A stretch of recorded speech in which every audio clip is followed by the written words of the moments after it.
Tell me a little bit more about your spiritual journey. Oh, wow.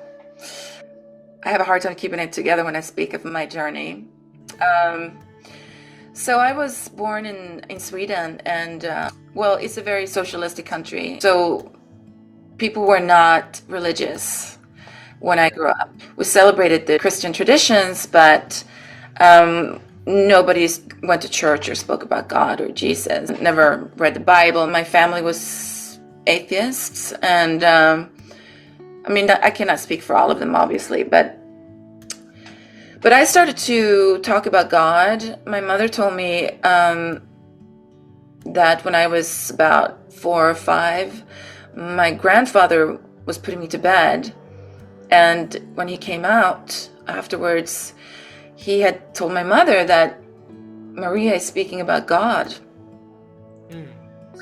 and about Jesus, and she's using really grand words. Wow. And where did she get that from? And my mother said, I have no idea. I mean, I know it was God, right? Wow. Yeah, and he was my sanctuary, and he was, I very early on as a child decided to have a contract with God, and had rules that I followed. I didn't have my father was not in the picture, and so I know that a lot of that was me really needing stability and someone to turn to, and someone who would always be there for me, and someone who would always love me no matter what, and who knew me, who I was. So, growing up, I've always prayed my whole life, and but gone in and out my faith. So I've never been completely out of it, but I think as time went on and I got separated from my faith, or from God, I would say, not from my faith, but from God, and I I'm going to be careful how I say this, but I let the darkness in. And um,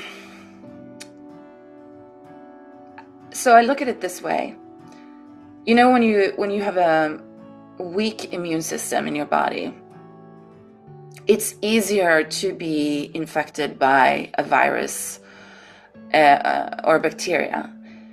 So there can be people who can be in the same room with the virus and they don't get it because they have a stronger immune system. And something happened to me 8 years ago where it's a long and complicated story, and I'm eventually going to talk about it. But there was a home invasion, so I ended up jumping out of my window, and I was severely injured. I was in a wheelchair for 4 months, and I had casts on both hands and legs, feet, and I broke my back as well. And I became an infant. I lost my identity. I lost everything. I lost all my savings. I lost everything. I lost my 2 pets that I held. They were like my little family. Yeah.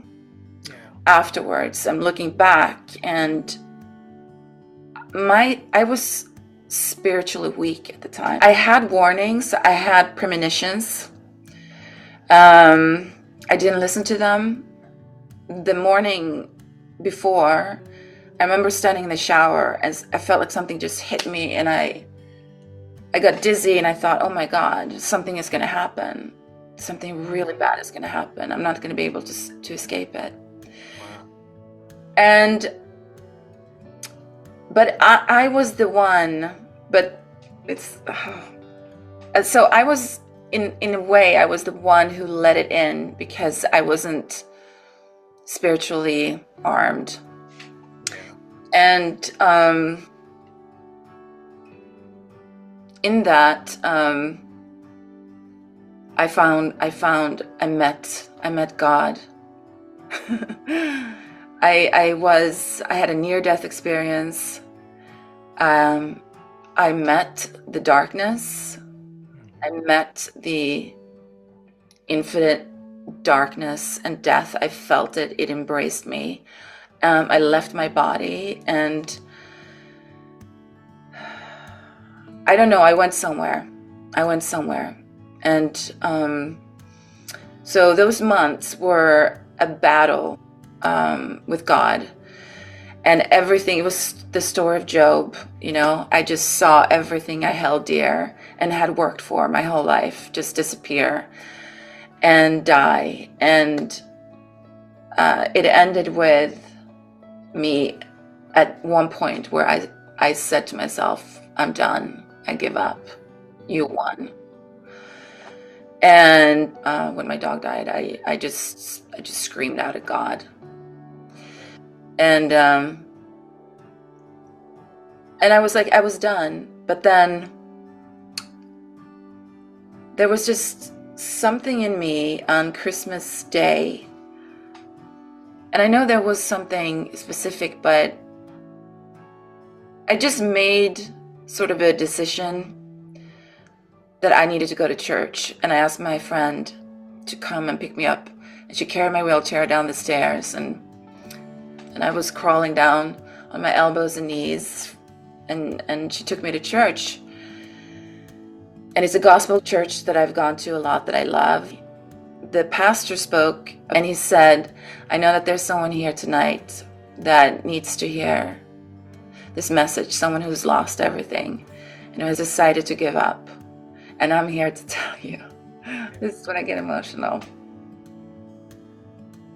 that with everything that you've lost, you're going to be given the double.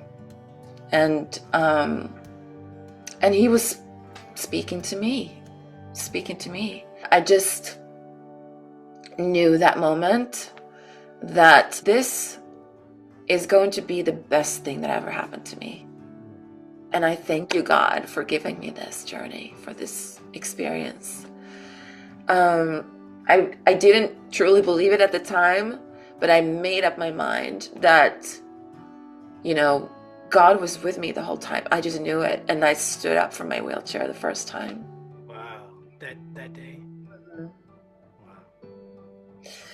So that's my spiritual journey. And I was so close to him. And he gave me a place to rest while I was going through this earthly battle. And then he put me back in my body. But I still have this longing for that place, but I know I'm going to return one day.